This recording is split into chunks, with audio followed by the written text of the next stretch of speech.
think I'm all right. You think you're all right? I'll just stand up and leave in the middle of somebody's long explanation of their opinion.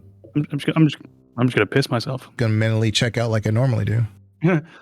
I did particularly enjoy you saying I should have paid more attention in the last episode. Yeah, that moment of. And I know, like, you weren't talking about the actual conversation that was happening. You were talking about football, but it was very funny. They were like, Cobb and I were going back and forth, and Legion's just like, I'm gonna be honest, I was not listening.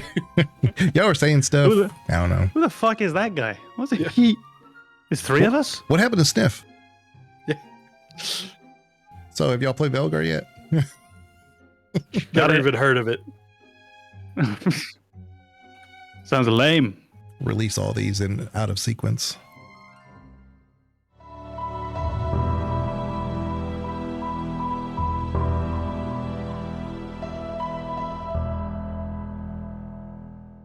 Before we begin, the Gamer's Advocate would like to remind you that any episode could contain game spoilers, so watch or listen with discretion. And now your hosts, AMKomnenos, Banana, and Legion.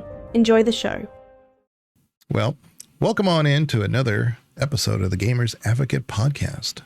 We are joined with AMKomnenos, Mr. BananaHammockRepublic, and myself, Legion. And we like to discuss many subjects in gaming. One today, I want to give a little disclaimer. Some people may not like some of these takes that we have. In fact, Yeah, that's never happened before. well, most of the time we go with the flow. We're pretty much spot on with a lot of our takes. I'd say we're bat 1,000 most of the time. Today, we're going to be covering unpopular opinions, perhaps, or maybe just takes that are just not the normal takes, maybe. And they're not always the easiest find, because you're always going to find some people that say, yeah, you're 100%. I agree with you 100%. I know I have my hot takes that I've probably mentioned before, but I think we're going to start off. I think AMKomnenos has a game for us. The horrible description game. We've yet to title what it's called, but I think you guessed that game. Guess the game, maybe? Yeah, sure. Bad title, make game find. Okay, so this game. A motley crew of misfits, an anti-hero coming to terms with his past and searching for rebirth, beautiful mounts, amazing weapons, and a world being ravaged by the incessant advance of machinery and technology. I really want to say Final Fantasy VII, but I feel like you went a little too heavy-handed with that that hint, so maybe it's not. Aloy is the heroine. Oh, it fits Horizon? a surprising amount. I think anti-hero wouldn't fit, so Okay. not that. Yeah. Why can't I remember the name of that game? Now it's going to bother me too. Horizon Zero Dawn. Horizon. Yeah, there it is. Thank you. So it's not Final Fantasy VII. Is it a Final Fantasy game? Can't give hints. You're not answering. you got to make a guess. Yeah. Or do you want that clue? Do you want to know if it's a Final Fantasy game? A Final Fantasy character that really fits the anti-hero model, and it's not a protagonist in my mind. Yeah, I'm stuck on the mech concept. What mech? Well, you said that there was a mech. The expansion of machinery. Expansion of I didn't machinery. say shit about mechs. Well, there you go. I'm just Do you want me to reread the prompt? sure. Yes, please. So, a motley crew of misfits, an anti-hero coming to terms with his past and searching for rebirth, beautiful mounts, amazing weapons, and a world being ravaged by the incessant advance of machinery and technology. Mass Effect 3. Mm-mm. Amazing mounts. Yeah. I never refer to Liara that way, but thank you. God damn it. I am curious if it's a game I haven't played. It was a very big game. Very big. I'm not sure if it's won Game of the Year in the last 5-10 years, but if it didn't, it must have been fucking close. Red Dead 2. Correct. Yeah. That's honestly, exactly where I was leaning when I said, I wonder if it's a game I haven't played. Yeah. Honestly, if you'd have said Red Dead 2 first, I would have just said it was Rebirth, and you should have got it all along. Yeah. My entire thought process was futuristic, so I just wasn't thinking. That was actually where I started getting onto the idea that it's maybe retro technology, not what we think of as technology in modern era. It's about the advance of technology. It's not the technology is done. It's not a finished story. It's the world changing. So there you go. Red Dead Redemption 2. Congratulations. Motley Crew of Misfits and anti-hero. Yeah, it makes sense. Yeah. Searching for Rebirth. He's not happy with who he was. And he let me sneak in the word Rebirth. Which means a lot to Final me. Fantasy VII still fits, but... Yeah, I think the only bit that doesn't quite is anti-hero. But even then, you could probably make it work if you wanted to. He's not a hero. He's from the corporation that is destroying the world. That's where he got his start. Or at least that's how you're presented. What? What? Yeah. Spoilers. So there we are. Shall we move on? Yeah, absolutely. That was a really good one. Appreciate that. Thank you very much, Gum. Thank you, John. You were saying that you already had something on the top of your head about it's not what everybody would have, like a hot take. So, my hot take number one, my unpopular gaming opinion. It's probably one where the fan base would consider me dead to them. But I'm going to go with it. I think Final Fantasy VII Rebirth is a better game than Final Fantasy VII. Now, I have almost nothing to base this on other than opinion. Just I like it more. Just about to say, please explain to everyone why you're wrong. But if I can use a few sort of vaguer concepts, I think the second game or third game, fourth game, whatever, but the sequel is always harder than the original.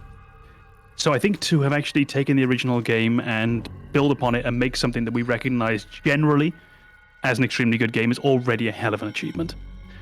I think it stayed true to the legacy of the Final Fantasy games. Now, there are changes. I'm not going to go into them because of Banana, who I assume will actually get around to it at some point. It might not be in the near future, but it'll be on the list somewhere, so I won't get too into it.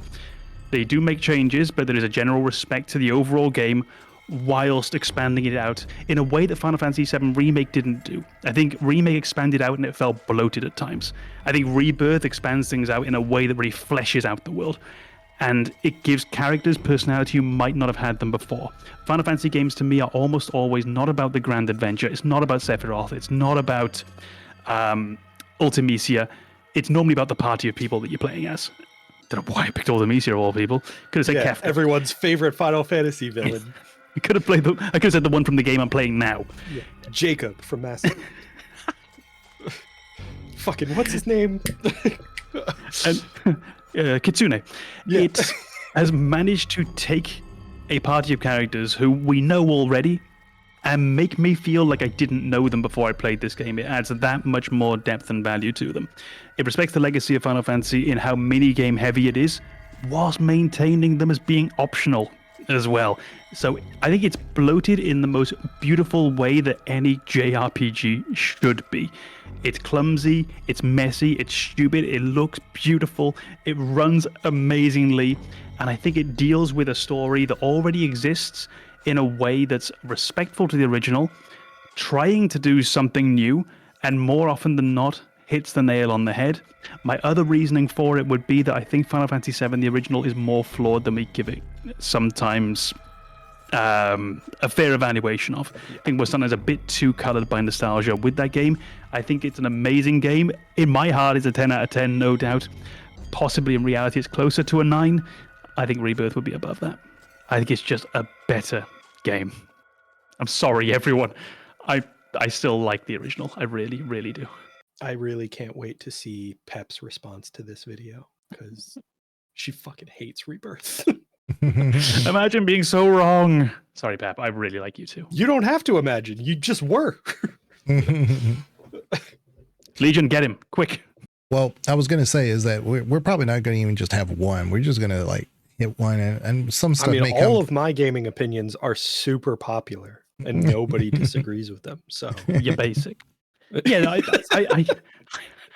I think I think probably what we're going to do is we're not looking to rebut or riposte. That's not the point. We're not looking to really argue with each other about this. It's just what's your opinion. We're looking to just start the fire and then step away while everybody else rushes in.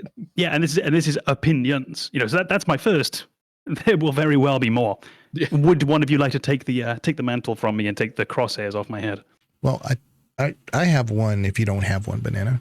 I cannot think of one that I haven't already brought up. Oh, I'm going to bring up one that I've already brought up. So, I'm going to say Morrowind is the best Elder Scrolls title. No, it's not even close. And Objection. I will say, popular opinion. Maybe because of the story, and is far better story than Skyrim or Oblivion.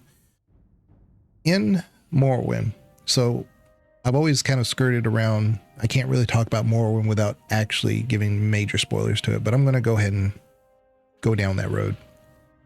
But in Morrowind, you basically, just like the other games, you're a former convict. You step off the prison boat and you basically have to, you basically create your own name, title, background, all that other stuff, just like you would in any of the other games. But that's about as similar as it goes. The rest of the game, when you think about an open world game, like a true open world game, when you kind of conceptually think, what is an open world game? An open world game isn't necessarily, in my opinion, just tons of stuff to do in the world. Usually there's a lot of linearity there behind the scenes. So it's a linear game with some open world dressing. But Morrowind is a true open world game. You can actually stumble into the main quest line without realizing you're doing the main quest.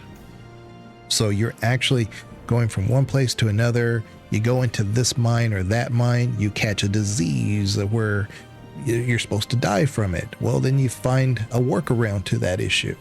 And then lo and behold, you're fulfilling prophecies that you didn't even realize you were doing. And it's all part of the game mechanics, but nobody's guiding you to this stuff. There are quests, there are main quest things. Basically, go talk to this person, but all they're really saying is, hey, I just want you to deliver a letter over there. That's really all you're doing. But along the way, you start realizing, hey, I've done this, I've done that. And then you start putting things together. You start reading books. You start uncovering the clues that actually guide you down the path of the game. Now, you don't have to do any of this stuff, of course. So as a true open world game, you can do anything but the main quest and still advance really far and feel like you've actually completed the game because you're still doing stuff within the world. Whereas Oblivion, Skyrim, ultimately, the end game is forgettable. There's not much there. So it's all this hype and buildup for a very anticlimactic reveal. But in Morrowind, you realize, wow, that everything, all the rivers come together and meet in one. And then you realize the bigger picture you've fulfilled. And that is the Elder Scrolls prophecies. And that is how you define a game within that series. And after that, you are already the chosen one in Oblivion. You're already Dovahkiin. Right? So you're the chosen one already. We have no idea who we are throughout 90% of Morrowind. And that's the beauty of it, is that you discover yourself just through gameplay and not through any quest markers or anything. I mean, you're kind of lucky to just even go in the right direction when you leave the first town in Morrowind. So for me, my hot take is Morrowind was peak Bethesda, and it's always been that way. They've never come close to being better than that. I think I agree with you. I just don't think it's an unpopular opinion. Oh. I feel like that's an opinion that I once it's explained, I feel like people will open up, and especially among people who really love the Elder Scrolls series, I don't think that's going to be particularly unpopular. I think it's only more popular because Oblivion and Skyrim have far outsold Morrowind, and more people have played it. I think. Oh God, yeah. That it's going to be popular among the general gaming community. But the people who really have the information to make an evaluation between Elder Scrolls games, they're going to be much more open to that opinion. I think particularly, and also from our sort of natural bias, gamers of our age who played them in that order will probably still find that. I think any gamer who started with Skyrim will probably disagree with you. Not from any way that that's a bad thing, but it's just Morrowind is very awkward to go back to after you played Skyrim, despite how good the world building is, despite the really interesting ideas around the factions, and honestly, just the taste of the game, the feel, how weird the game is. It's really odd. I think it's hard to go back to if you didn't start with it. So I think, yeah, we could probably mark it as unpopular, but it's unpopular with a certain segment. Maybe the latecomers to the series, again, not in a bad way, just latecomers to the series, or more casual players, likely unpopular. Elder Scrolls fans, probably general agreement. It's probably even like a hot take even to Bethesda, because otherwise, if they believed it, they would have kind of kept the model, but they've abandoned that model. Oh yeah, no, fuck no. But I think what you've seen there's just, if that game came out now, it wouldn't be peak Bethesda. But it's when you look at the context of what they were working with, peak Bethesda. In the same way that Dragon Age Origins just doesn't play better than Veilguard, generally. Yeah. Play better, purely technical level, but you can respect them a lot more for what they managed to do at the time. I did manage to actually come up with two. They're pretty similar, though. I'll go with the one that I feel will probably get the most pushback. Mm-hmm. The Witcher didn't deserve a sequel. The game sucks. If you evaluate whether or not The Witcher 2 was the right call based on the quality of game that The Witcher was, no, there shouldn't be a Witcher 2. I'm glad that there is, because it's better. It's objectively better, but it shouldn't have existed based on what we got from The Witcher, because The Witcher is just a bad game. I really hated it. But knowing what came from that, I'm happy a sequel exists. I'm happy they went on to The Witcher 3 and now The Witcher 4, because that world is awesome. The characters are wonderful. When the game is done well, it's done well. It's enjoyable. But The Witcher 1 was not that game. That's a really good one. I think I agree, actually. So with me, it's a perfectly good take. The original Witcher game is dire. I've tried to play it more than once. Never got further than is the first major story boss the Hellhound? Or is the end of the first big area? I think you start in Kaer Morhen, you do the bit there, then you go off to the woods. I think the Hellhound is the end of that. I couldn't honest, keep outside going. Of the vampire orgy, I don't remember much. That makes a lot of sense. Yeah. And it's pretty bad. Yeah. And this isn't a game that I went back and played, 20 years later and thought, wow, this has aged badly. This is a game I played fairly close to it coming out and thought, oh, wow, this is bad now. It's that. Did it deserve a sequel? No, it probably didn't. Am I also very glad it got one? Yeah, because The Witcher 2 is fucking great. And I think I might prefer it to The Witcher 3. I think they're both fantastic games, but The Witcher 2 is outstanding.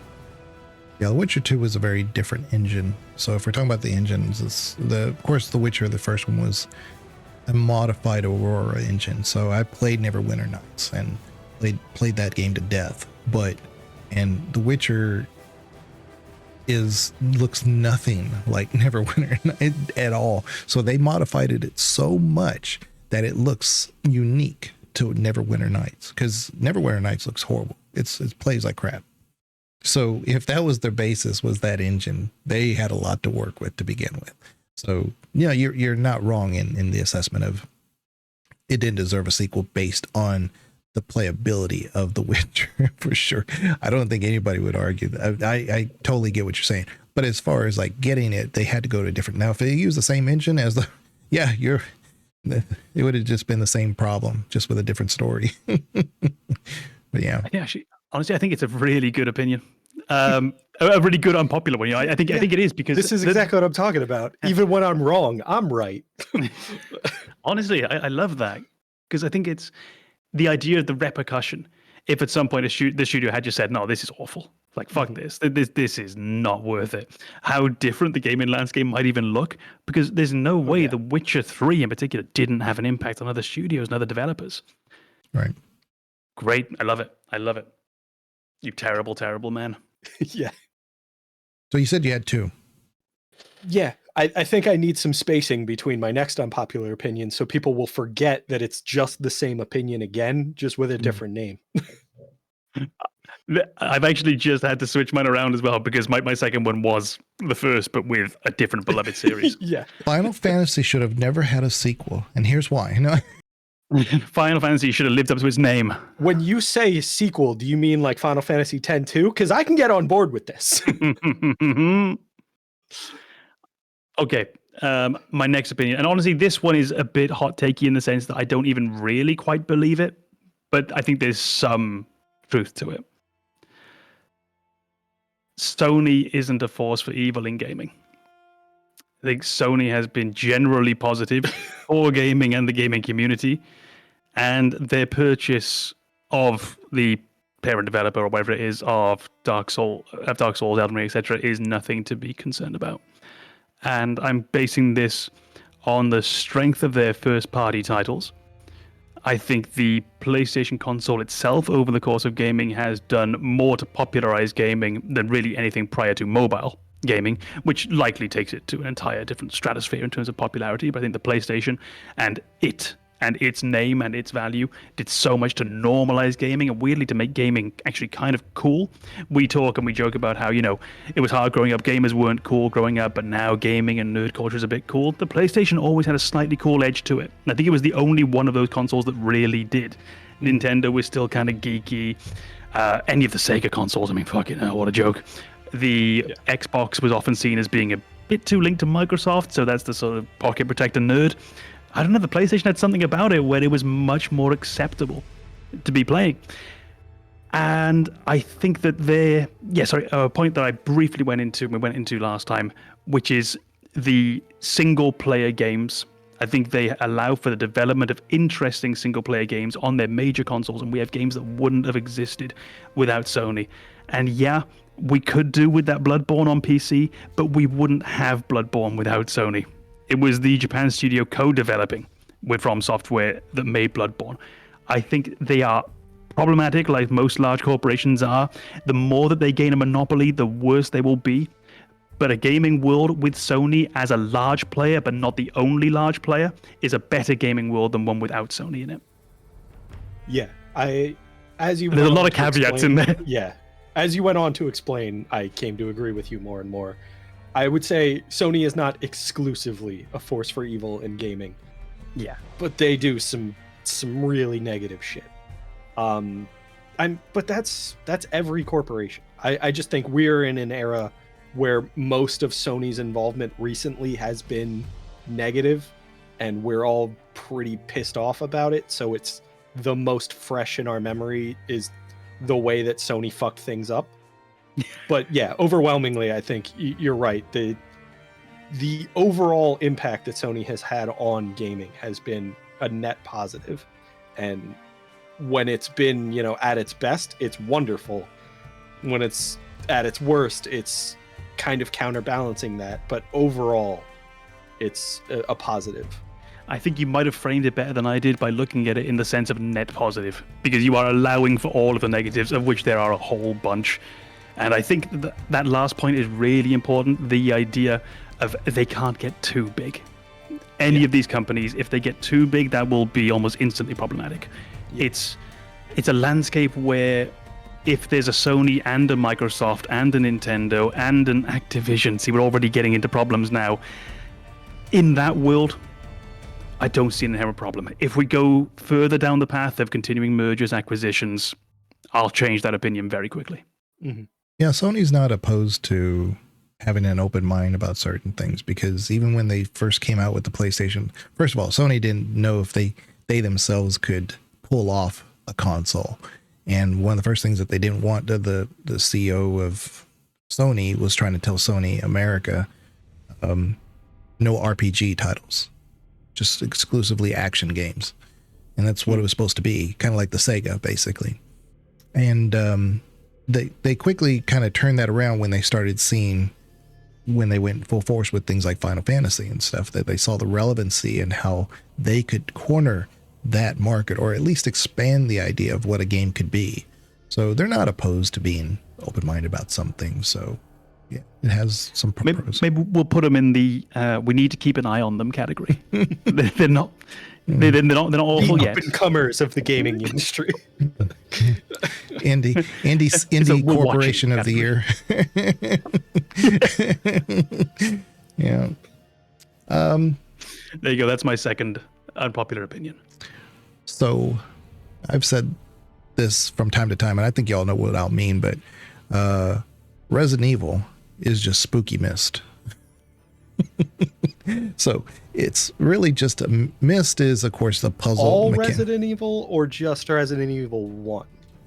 Most of the Resident Evils, most of them. Because I was going to say, like, Resident Evil 4, that's just an action game. Yeah. It's like 5 and 6 as well. Very shooter. Which is why I like 4 a lot. I actually have referenced 4 a few times on when we've talked. But for me, most of the Resident Evils, anytime you have like those puzzle mechanics, which I totally understand, because as a horror game, if that's all you're doing, it's really just an action adventure game. If you don't add some kind of like other corresponding ideas or things to do. And what makes them more interesting is the stress of trying to do that while things are coming at you, you know. Right. But really, that's what Myst is. It just doesn't have zombies in it. So I've always referred to it as like spooky Myst, because maybe you have never played Myst or something like that. That's fine. I love the whole Myst series, Ribbon and all that stuff. But they're very intricate and they're very hard to understand because it's like they're spatial awareness type things. But Resident Evil is more or less like, you got to find this thing over here that has the number code to that thing over there, which is over here. And you just have to kind of remember where things are at. So it's not as bad, but to me, Resident Evil has always been not just, and I'm picking on Resident Evil, but the concept of a lot of those.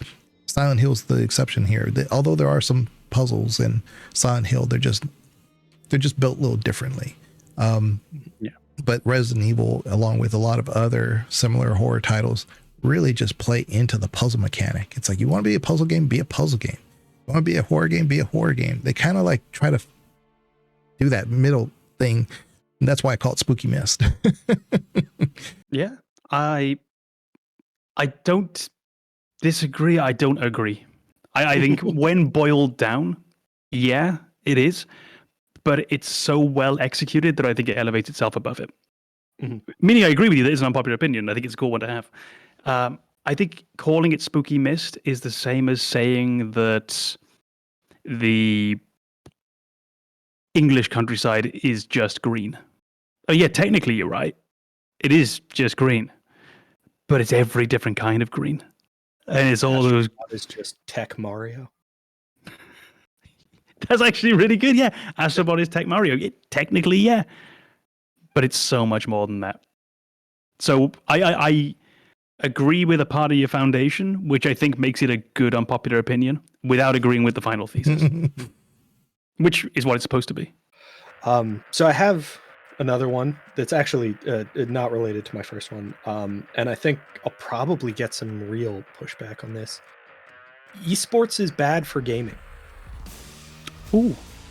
I don't like it. I like that gaming as a hobby is respected to the point that esports can exist. But I think when you get to the point where esports exists, you end up with developers focusing on creating a competition in their games that misses the point of gaming. So when you, for example, like one of the only esports that I ever followed was Overwatch. And what I found was I wasn't following the actual esports competition. I just liked the game. And because of the existence of esports, Overwatch was balanced based on the top less than 1% of exclusively PC gamers. And that balancing patch went out to everyone playing the game. And you ended up with console gamers who were like, this game sucks. It's so horribly balanced because it's not balanced for console mechanics. And then you ended up with PC gamers who were like, I just wanted to have fun. And now people go into quick play to practice for competitive play, and it's not fun. And then I go into arcade and people don't do anything. They're making their own game that I don't want to play. And it was this aspect of catering to the elites within your game and forgetting about everybody else that made your game a success. That really bothered me. And maybe that's not the case with other games that have become esports categories. Maybe CSGO is nothing like that. Maybe it's balanced across the board. I have no idea. But Overwatch sucked because it became an esport, in my opinion. When you say esports, you specifically referring to those type of games, not just PvP in general, right? Because there's a lot of like StarCraft. I mean specifically becoming a televised event. Yeah. Playing tournaments for these things that become kind of how people know about those games. I think that is ultimately bad for gaming. I think I agree. And it's a problem that any sport can potentially face, but it won't touch other sports for the reason I'll get to in a second. So, for example, if you think of football, rugby, American football, no matter what it is, these are all sports where we play by the same set of rules at the professional level and the amateur level. It's particularly true, or was until a few years ago, of football. Until the advent of the video technology, which you now see in the Premier League, we were literally all playing the same game, exactly in the same way. The only difference is we might not have enough players, or we might have backpacks instead of goalposts. But the principle is we're playing exactly the same game. And that's the beauty of the whole thing, is we are playing exactly the same game as the pros. The problem is, in football, rugby, whatever it might be, when you're playing locally, you're playing with a relatively small group of people, playing at an amateur level, and there will be people of your level. If you play Overwatch, you are playing with everyone from around the world, and the level is that much higher. So as a beginner, it's really fucking hard to find your way in. Then you have the incentive to professionalize amongst players, meaning they're playing in a very competitive sense. I think, is every game ranked? You can probably get out of ranked games, right? Yeah, in Overwatch, you can just play like quick play or some of these other game modes, but there's a specifically ranked or competitive category of gaming that you can exclusively matchmake in competitive games. Okay, then my point is somewhat undermined, but I was going to say in that ranked tier in particular, people aren't going in there to have fun, I would imagine. They're going in there with the potential dream of one day making it pro, or just playing at a very, very high level. Maybe not making it pro, but being good enough to play at that very, very high level. And I don't think it would have the casual nature that sport in real life has. Because if you think of, okay, for myself, so I do kickboxing, mixed martial arts. If someone's worse than me, I don't try and beat the fuck out of them. And if someone's better than me and we're sparring, they don't try and beat the fuck out of me. It's about cooperative sparring. So it's about, okay, this guy's better than me, or I'm better than this guy. So maybe the better one can work on some techniques they're not quite so good at. They can maybe try and work off a different stance. They can try and work southpaw instead of regular. They can try maybe a bladed stance, more like karate, and try and maybe hamstring themselves a bit. And we're not going to punch full force. We're going to pull. We're going to make sure we all go home and go to our jobs tomorrow without having black eyes and cuts on the forehead. I don't think there's any of that culture that exists in online games already. And then you add onto that the professional motive, and you likely just make that 1,000 times worse. Yeah. So I think I probably agree with you, but I don't think it's a popular opinion. I think you've also kind of pointed out something else that exists in games that is a lot more easily diffused in other sports. If somebody thinks that they're good enough to go pro in a sport, you can point out, no, you're not.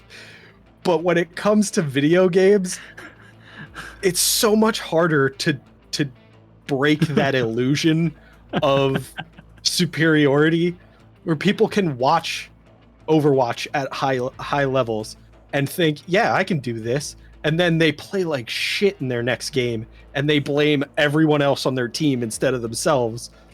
It's so much harder to break that illusion, to bring that self-awareness that's like, you think you're incredible. You are not. You might even be better than the kids on your team, but you're not operating at the level you think you're operating at. That's also when you get into a slightly broader point of it being destructive just for one's self-confidence and mentality. And this would be more of a general social media problem. And this will not be a particularly unpopular opinion. So if I go into like another hobby, so I play guitar, I play music, and I'm pretty good, and I'm on a technical level as a guitarist better than most people I know. I don't know many guitarists who are better than me, but if I go online, I'm shit. Everyone's better than me who posts on Instagram. Everyone's better than me who's got a YouTube channel. They're incredible because I'm seeing the best of the best, the creme de la creme of all the world directly in front of my eyes. And it's absolutely soul-crushing. And it really makes you think, like, what is the point almost? I'm trash, I'm garbage. Yeah. You need to try and maintain that perspective of, no, I'm fine. Those are just the 0.1% of the 0.1%. Yeah. They're the best of the best. And it's very, very normal. And it probably normalizes that, and that puts people off as well. So you're going to have people who are deluded into thinking, oh, yeah, I can do what they do on the pros. And at the same time, you'll have people looking at it thinking, I could never do that. And then never even picking up the fucking game in the first place and giving it a try. I think there's also that element of, if you go online and you share that you're learning guitar, people will come in and be like, good, keep practicing. Here's some things that will help you improve your technique. That is not how online gaming works. If you're like, I'm going to get better at this character in Overwatch, people are going to be like, kill yourself. Yeah. That's the only solution. Because that's just the toxicity of those online gaming communities. For whatever reason, they are inherently competitive. And if you're not better than somebody, you don't deserve to play their favorite game. Like, it's such nonsense. And that element of competition all the way down to the levels that are not competitive is so destructive. How big are the teams on Overwatch? Overwatch 2, it's 5v5. Shit, if it was 3v3, I was going to say we should start a team. Also, I don't play Overwatch anymore. I stopped when they start went a to team. Overwatch I've never played 2. it. I don't have any experience with the current stuff, but I know back in the day, when we had the ladder system, the way that worked, and it's probably better now. So I agree with you, because I have no reason to disagree with your hot take. But with us, with the ladder system, the only way you moved up was by beating somebody who was a higher rank than you. So in other words, if I was ranked 25 and I played all the 50s all day, I never moved. But somebody could leapfrog me because they played the number 3 and the 50 played them, and so it would leapfrog them maybe to 24 or something like that, 23. And so you wouldn't go down by losing. So the top teams would generally not play a lot of the lower teams. A lot of times you would think, like, mentally, like, oh, the top teams just want to keep playing the top teams. Well, that's how they stayed there. That's how they never got moved out, because they never would play anybody outside of that. So I would say, like, the teams, the esports now, it's ranked. So you have a more subjective way of saying where these people are and how good they are, versus back in the day, you could kind of have a wrong answer as your top 10 group or whatever. Because, I mean, I can't tell you how many times I was like, I'm going to play the number 5 person today. They just didn't want to play me. It was very hard to crack that nut back in the day. So I don't know. I'm just saying, it's like, you're probably right, but it's probably a better system, at least, than what we had. Yeah. I mean, it's an unpopular opinion. You shouldn't say you should probably be right. We could just say he's wrong. That's fine. Yeah, but that's the thing. I'm actually always right. Yeah, I know, but we're allowed to pretend, Yeah. The comments will do more than pretend I'm not. They will point out all of the ways I'm wrong. I think my next one probably wouldn't be that liked. You ready? Oh, I'm ready. Hit me with it. Yeah. Streaming is not art. It's a waste of time, and it shouldn't be the primary thing you consume as media. I think it has almost no value. It's massively derivative. Almost everyone who's doing it probably shouldn't be, only in the sense that they're not that interesting. I include us in this a lot of the time. This is not aimed at everyone else except us. And I don't think it progresses in any way in the way that good art should. Good art should challenge. Good art should progress.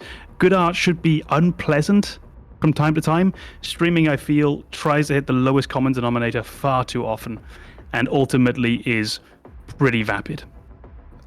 I was like all amped up to disagree with you. So like as soon as you finished your sentence, I was going to be like, fuck you. And then you said something I just objectively agree with. I'm like, yeah, it's fuck. That was fun. Yeah. No, but I'm not saying agree. no one should stream. It shouldn't be the primary thing you consume. You should do in the same way that, for example, if you're into, and this is an ideal world, if you're into politics, for example, you should do more reading than you should do watching debates. Because if you are watching debates to understand politics, my goodness, there is no discussion being had on that debate channel that you couldn't have with your uncle at your Thanksgiving dinner. The quality of it is so inherently fucking low. It's pathetic and honestly genuinely shameful and embarrassing. And I just feel that streaming essentially does the same kind of thing. It regurgitates other forms of art. It regurgitates video games. It regurgitates books. It regurgitates films. And you would do much better for yourself, for your sense of personal development, for your growing appreciation of art and culture and the world, to get outside of the streaming world and engage with books, engage with film, engage with music in and of itself. And I mean long form books, albums instead of just individual songs, to appreciate how something was made and why it was made in the way it was, as a complete rather than as just a snippet of that one individual thing. There is nothing wrong with streaming, and I enjoy streaming and streamers as much as just about anyone. I just don't think it should be the biggest part of your media consumption. Just got a notification that one of our friends has gone live. I just want to like join into their stream and be like, Com said to stop. Com said you suck. Com says I can't come out to play. Yeah. Well, I think that's why a lot of the aspects of streaming are broken apart in things that other forms of social media have tried to grasp. So things like clips, vines, I think vines, certain Vines, yeah, exactly. So or TikToks now, whatever. It took a second to compute what it was. Yeah, so they basically are taking, in a nutshell, a lot of like things in fragments and put them into bite-sized pieces, so that way it makes for more. It makes you feel like you're full, kind of like eating a bag of chips. Like you're full, but are you really satisfied? Are you really full? No, you're not. So it's kind of. Is the bag empty yet? Yeah, the bag. What size was this bag? What size of potato chips are we talking about? Yeah, so I can kind of see. I do see the validity of that, but I think where I disagree with that is only the times where they're playing a game that I haven't seen before and they're not consumed with chat. Like they're actually demonstrating what's going on with the game. Like give me some kind of aspect, like what's the beginning? What's the tutorial? Is there a tutorial? Maybe it's like a game like Balatro or something that I've heard about. Maybe now I need to see what is the fanfare? What is going on here? But if they're spending 45 minutes introducing everybody in chat and then bantering going on, I haven't learned a single thing about Balatro. Yeah. Yeah. I completely agree with Legion on this one. I agree with overall your point. First of all, I don't think of streaming as art at all. I just don't. I think streaming is a social exercise of somebody consuming art. It's not art itself. And a big part of streaming, I think, is that community element to say, like, I want to share the experience of this game with you. It's a social thing. It's not artistic.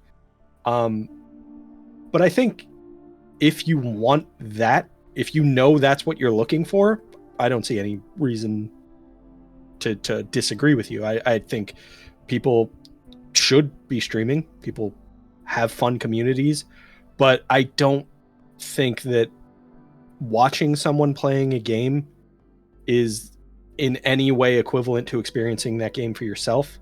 So if you watched a streamer play a game, don't offer me a review on the game. You didn't play it. Like, don't give me your analysis filtered through somebody else's experience. But if you say, yeah, the game looked interesting, I might want to check it out, that's totally fine. Like, yeah, that's wonderful. And I think that's actually a service that streaming can provide. So like, if a game is very popular and I know nothing about it, streaming is kind of an on-demand, let's go see what gameplay looks like. Let's go see what other people are enjoying about this game. And it provides that service fairly effectively, but like, it's not art. I'm not Yeah. growing as a person because I watched a Twitch stream. Yeah, I think that's ultimately where a big part of my point comes from. And to be clear, we're doing a hot takes episode. Most of this is the ideas that are quickly coming into the head. They're not being fully formed. This is more just, okay, I think this. Let me just try and find out why along the way. So even if I've said that, like, I think I tried to caveat it. If I've said that it serves no purpose or it shouldn't be used, absolutely not. Absolutely not. It definitely has some value. Yes, I would like to see people engage with less of it and engage more with other things. That's it. And again, if you don't want to, fair enough. I completely agree. I also think it runs that issue of social media, or a danger of social media, where people who get popular feel credible for some reason. Oh gosh, yeah. Where, like, if you watch a gaming streamer and they share their opinion on a game, a lot of people treat it as if that's a valuable analysis. And yeah, no, that's just a popular person's opinion. That's not insightful analysis. That's just somebody who has a lot of friends telling me how they feel about something. That probably actually won't care.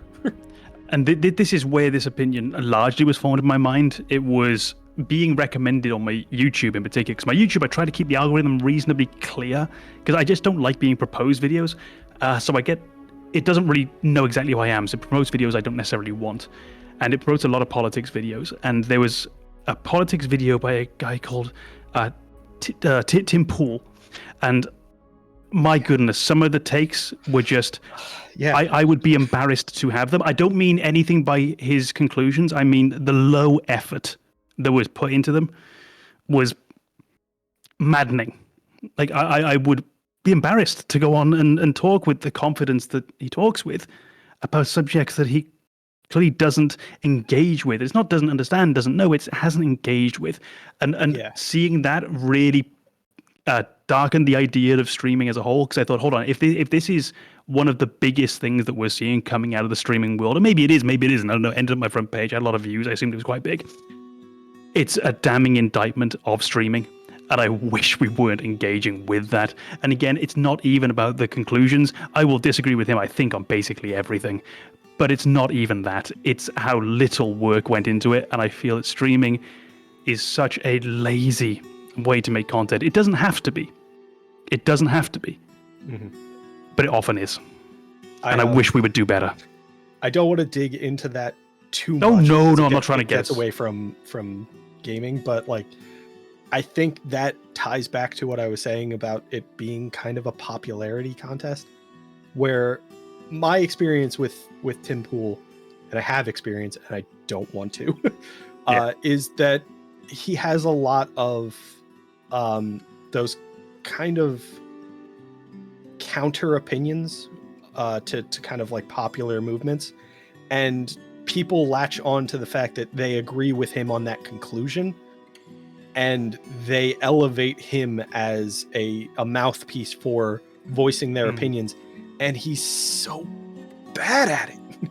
He's very, very bad at backing up his points of view, but people latch on to the fact that they have the conclusion in common, and this guy has a platform, so let's boost his platform so that my conclusions can get the support they need. But he does such a bad job of it, and that's the heart of the issue for me, is having a wide audience, having a platform that lets you communicate to a lot of people does not mean you are qualified to speak on anything. You are qualified to have an opinion. You absolutely are. But it's as meaningless as mine. Yeah. Well, when you have like, I don't know, 10, 20% of what you're saying about that subject being correct, they leverage that sometimes into the someday other 80%. I'll get there. Well, yeah, Banana has a dream. Yeah. Operating at like 4 or 5. They turn the other side of that into their method of trying to portray how their conclusion was flawless because of those very few facts that they have. And then, like I said, they try to leverage that into the difference. So that's unfortunately what some people can't understand, is that the reasonableness is not qualified. Yeah, it's simply juxtaposed because of the bits and pieces here, you know. Bro, it's fucking lazy. It's fucking lazy. I think that, honestly that is probably my one big catch-all for what's wrong with streaming is it's not inherently lazy, but it's done in a lazy way far too often by people who could do better. And this is not aimed at that. Like, just to pull it back to gaming, just a lot of gaming stuff. I wish people had more to say about it. I wish that when people finished a game that they were streaming, that they gave it a review, so to speak. I want to see you engage and think critically about what just happened, what was happening. Maybe at the end of each stream, have a look back and have a think back of what's been going on in the game, which I don't do.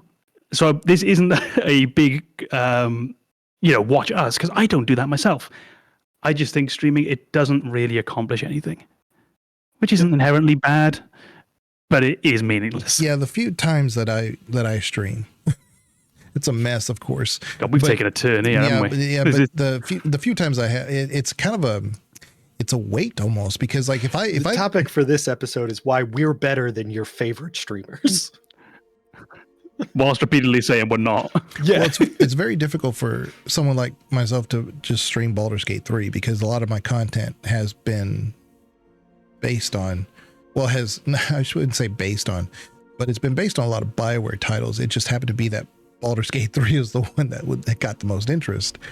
So it's really hard for me to just stream that. And if somebody has been acquainted with my videos or my past work, it's like I can't just really just stream Baldur's Gate 3. I have to talk about the lore of this thing. I have to talk about the lore of that thing. I have to like really extrapolate from my head, which is missing a lot of pieces.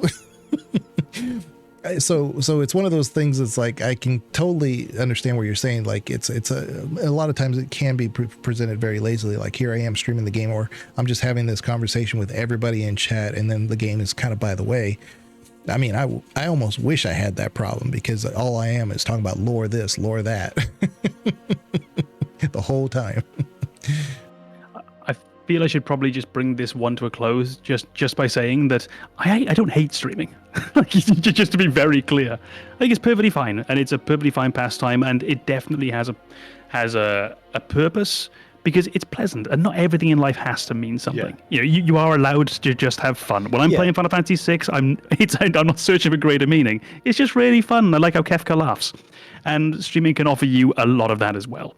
It's just, I don't see a massive value in it, and that's where I would want it, ideally, to not be such a big thing.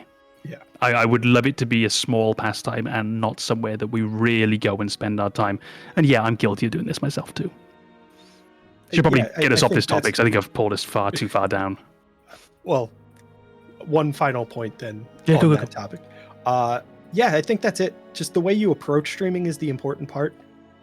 If you approach it as just a fun way to spend your time, maybe hang out with friends, that's exactly what it's for. Do that. Yeah. But like, don't get your news from a streaming platform. Whoa, don't get your gaming news from a streaming platform. Form those opinions on your own. Maybe go to a stream if you want to check out a game and get that just taste, that almost information that you can then use to decide whether or not you want to dig into it deeper. But yeah, don't treat streaming as if it's something tremendously meaningful. It's just fun. It should just be fun. And that's good. Yeah. Yeah, because I mean, both of you two are highly educated. But when y'all stream, I'm not there to like learn everything about the modern politics and everything that goes on with it. And y'all may be perfectly qualified to comment on those things, but I shouldn't be basing everything I know based on, your point of view. But you do see that a lot, unfortunately. So. I make too many sperm jokes. Nobody wants me to offer my insight on the technology of the portal gun, and because I'm an electrical engineer. So go on. Absolutely, just reserve the right to dismiss anything a streamer says at any point for no other reason than you heard them while they were streaming. Like, that's good enough. Your hot takes on the modern political climate just because you are a electrical engineer. That's the way that I'm talking. Go on, Legion. Have you got another hot take? Well, it's one that I've kind of mentioned before, and you're saying it's not really a hot take, but I kind of think it is. I don't think you probably will say his name better than I can, but Peter Molyneux, right? Molyneux? Peter Molyneux? Yeah. It's Peter. I think I Frenched it a bit. I think as you well, nailed it. Peter Molyneux. I don't think he's ever made one single great game. I think he's made a lot of good game concepts. Populous, Fable, all those. They're great concepts. They don't execute that great. But he's considered like this great game designer. And I love him to death. I think without him, we wouldn't be where we are. The whole like idea of, like I said, concept is what he's really good at coming up with. And integrating those into games is just something that is light years beyond what a lot of people have done and where we would be now if we had him in the bigger picture. But I don't think he's ever really made a great game. That's the difference. I think honestly, I completely agree. And the reason I say I don't know if it's a hot take is I think honestly his legacy will be a great ideas man who never quite got it right. And there's nothing wrong with that because, like you said, a world without Peter Molyneux is a less interesting gaming world. Populous was him, wasn't it? Mm-hmm. Instantly, look at the impact of Populous just in and of itself directly. Black and White, Fable. This is enormous. Fable 2, in my estimation, is a great game, but it's not gonna live up to the hype surrounding his name. Right. Yeah. Like, I think it's a great game, and when you say like he's never made a great game, I think Fable 2 is the exception to that. But if you want to tell me that like Fable 2 is the defining game of his career, I'm gonna be like, no. No. And what defines his career is not any one of those games.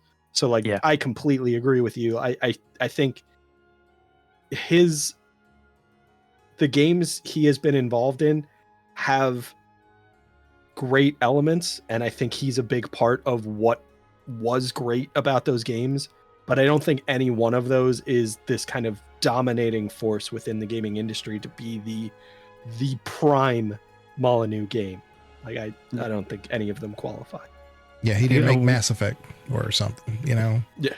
I think a way that I think about Peter Molyneux is he's not what Sid Meier was. He never hit that level. If I see Sid Meier's name on a game, I'm actually kind of interested. That works for me already. Peter Molyneux, I'm curious, but I don't know if I want it yet. It's like and the I think exact opposite of Tom Clancy. I know exactly what that's going to be, and I don't want it. Yeah. This is... Which, by the way, has nothing to do with Tom Clancy. But I think this is honestly it for me. I just think I agree with you. That's all. My only problem with it is I don't know if it's an unpopular opinion. That's it. I am in complete agreement. And like I said, I think you and I agree, but I think it is the hot take because you list any of those games. A lot of people would say that those are great games, but I would say no. I think most of them are good to great games. I just don't think any of them are iconic. It's like I think Spore was good. I think Black and White was great. I think Fable 1 was good to great. I think Populous was great, but I don't think any one of them was truly era defining in the way that Sid Meier's Civilization was. So he'll always be, and so many of his ideas should have been. Spore should have been genre defining. Populous should have been genre defining. That's the closest he came. Fable should have been based upon what was said, what we expected, what we wanted it to be. He's just always the bridesmaid, never the bride. Mm-hmm. You got one, Banana? Two left, just get that last one in. And they're both kind of similar to things I've already said. First and foremost, Kingdom Hearts sucked. Didn't deserve a sequel. In the same way that Witcher did. It's a bad game. I'm glad it got a sequel. I'm glad the sequels are better than the first one. Yeah. Kingdom Hearts 1 sucks. The other thing that I was going to say, and it kind of plays off of the previous one I gave, the success of FromSoft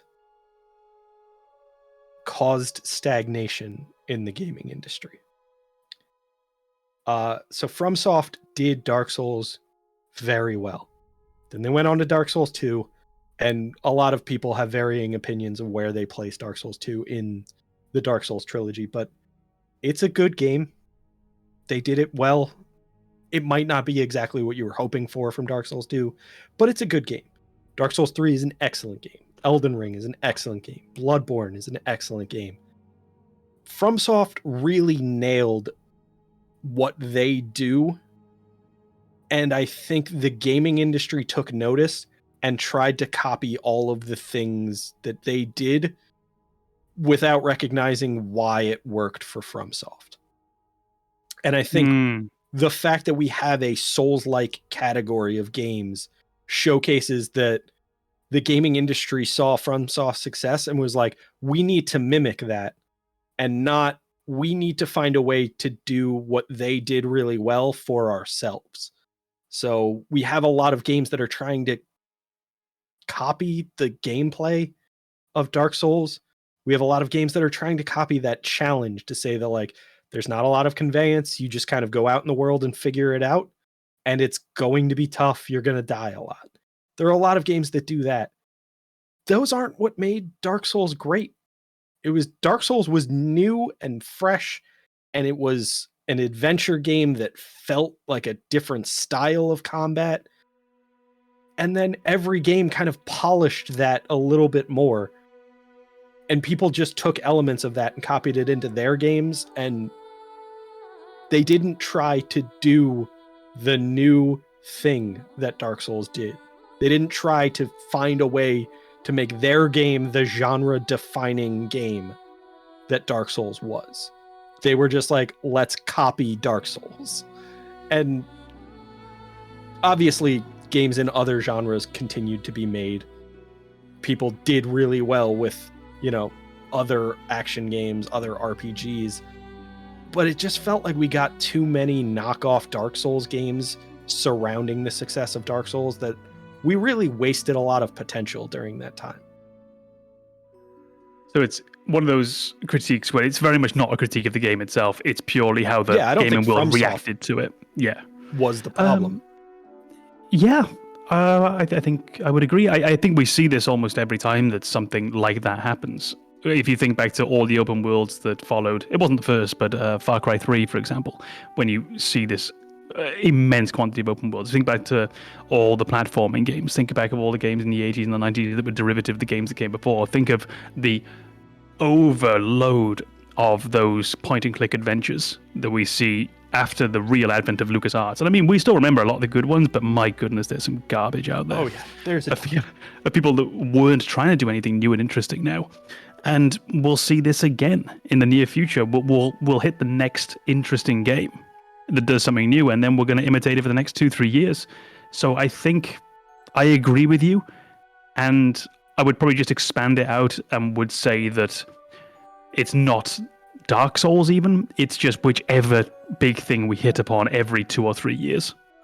Much longer in the case of Dark Souls, but I feel like Dark Souls is that example because they maintained success for a long time and people kept imitating it. Whereas, like, if I saw a bunch of knockoff Baldur's Gate games in the next few years, honestly, like, I probably wouldn't be too upset because I like those games. But also I'd be like, yeah, you're doing the wrong thing again. Look at what made Baldur's Gate 3 the big deal it was and try to copy that. Don't try to copy game elements. Don't try to copy design. Try to copy the ambition. Try to copy the ideas that they used to say, what didn't we have in previous video games and how do we represent that in ours?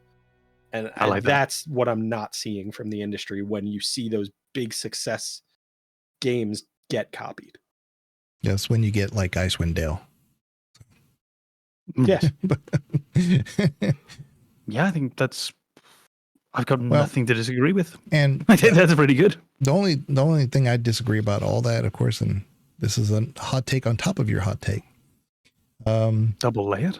Yeah, Dark Souls Just waiting for her to say, like, remember when you said Dark Souls 1 was a great game? You're wrong. Fuck you. Yeah. Dark Souls is just open world Metroid. They're just copying Metroid. My man don't know what open world means. Do I not know what Metroid means? Metroidvania. The fuck are you talking about?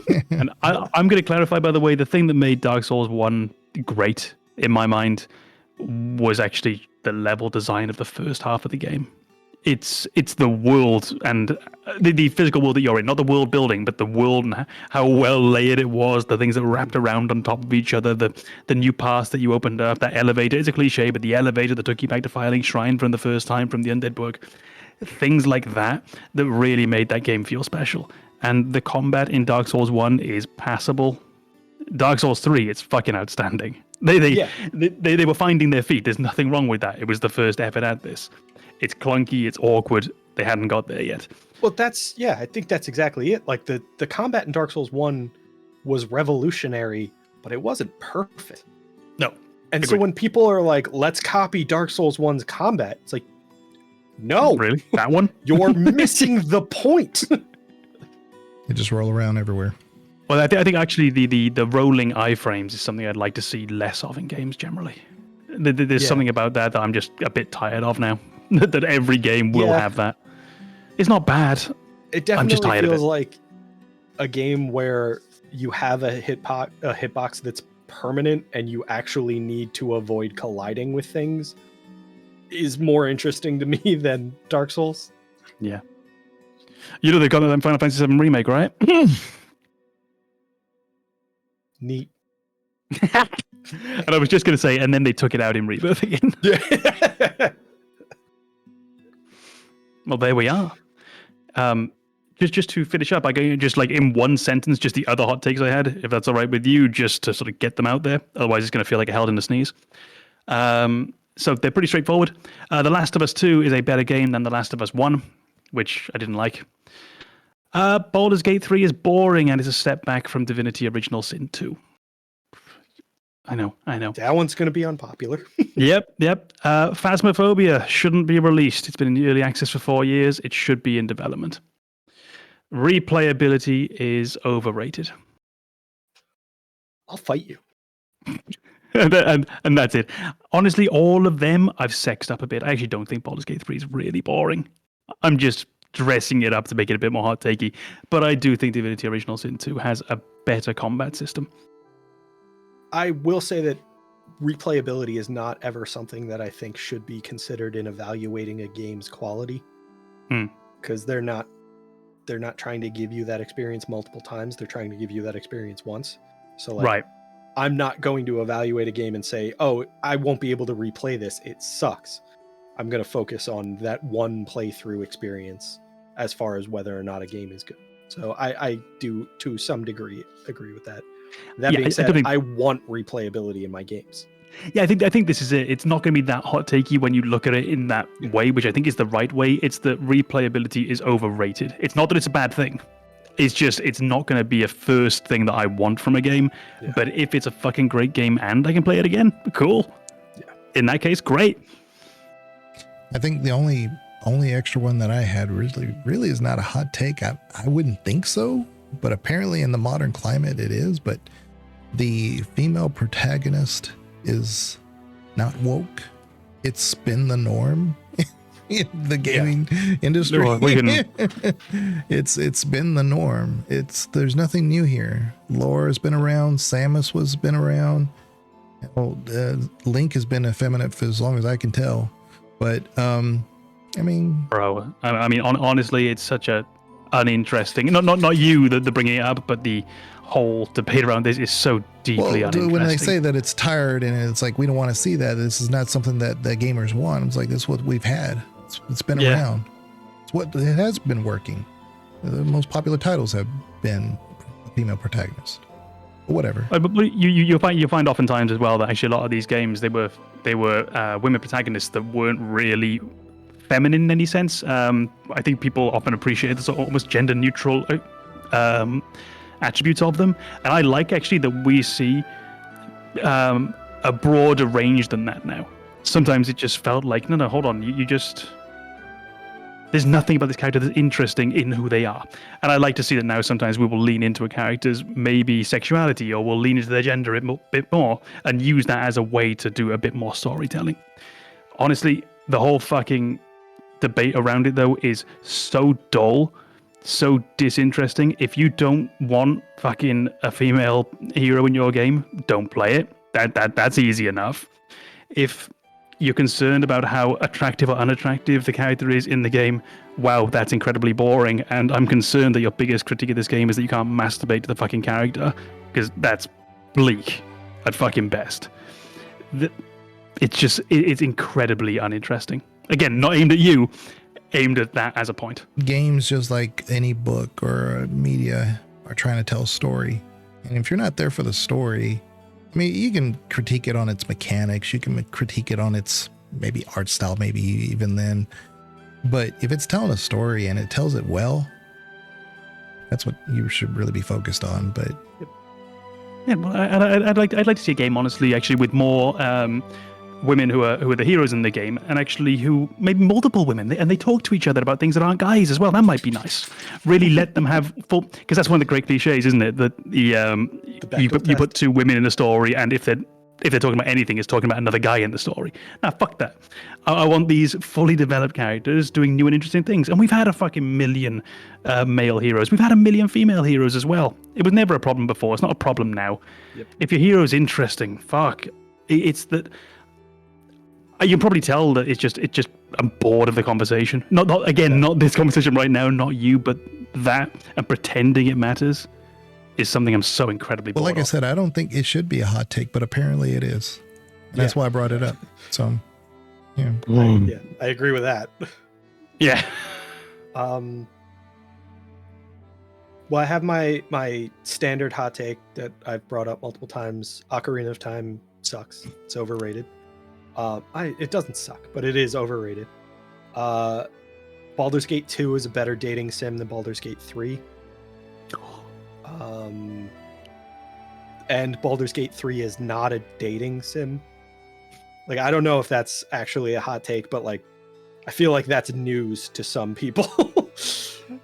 With my little experience, which has primarily been with Lazel, it's more fuck buddy simulator anyway. Yeah. Sure. Which I've been digging. Like before the game came out, they had that trailer just before the game came out when they had a Halsin as a bear, and you were, that's like what everybody wanted to focus on. It's like, oh, so kind of like with Mass Effect. Oh, it's a space sex simulator. No. Oh yeah, but I remember that nonsense. Yeah, the hardcore porn Mass Effect sex sim. More things change, more things stay the same. God, it really is, isn't it? Doesn't that make you feel older? Yeah. Inquisition being out for 10 years does not make me feel old. That, seeing the repetition in media criticism, that makes me feel old. Thinking, oh wait, I've heard this shit before a million times.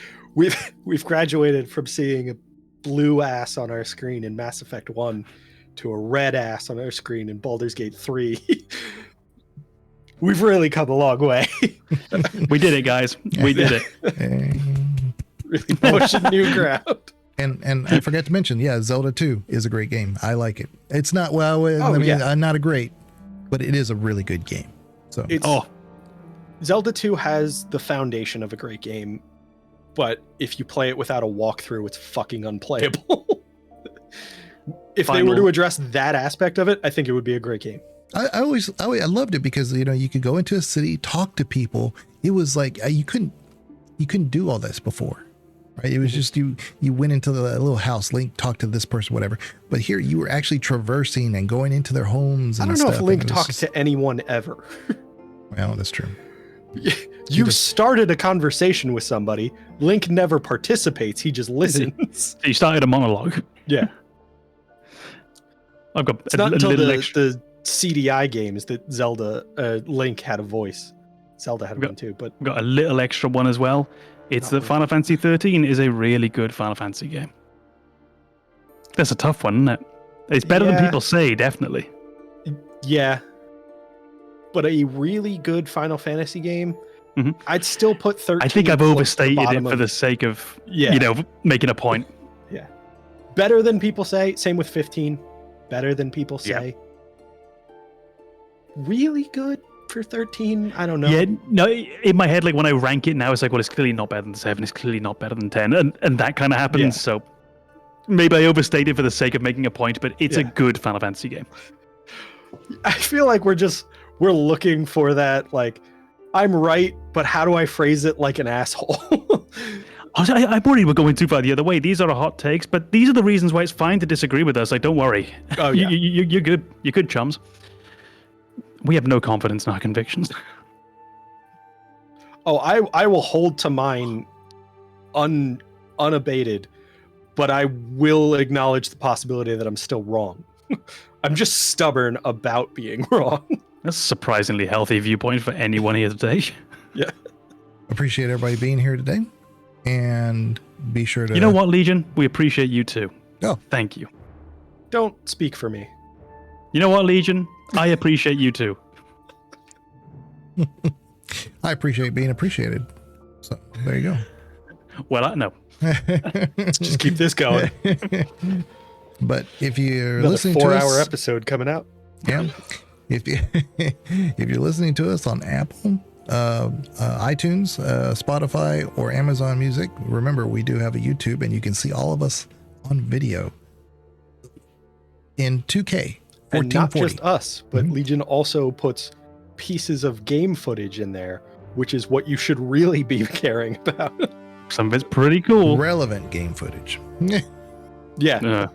It's not a game that we're not talking about. The music, however, yeah. Yeah, I do a lot of underlying music. But anyway, if you can, give it a like, subscribe, comments, move that needle. I feel like we've given you plenty of opportunity to tell us how wrong we are this episode. So really take it out on more Legion. comments on that. If you saw half the comments well, not probably half. I mean, for the most part, a lot of the YouTube comments that I get on my own channel aren't, they're pretty much in line with the, but every once in a while I'll get one like, what are you talking about? Why do you like Andromeda so much? Or they're just off topic. Like, I don't know where they're going with it. I'm like, okay, all right, thanks for commenting. You know. Anyway, I hate your beard. Like, subscribe. we will check you guys later. Thank you very much. Bye-bye. Bye-bye.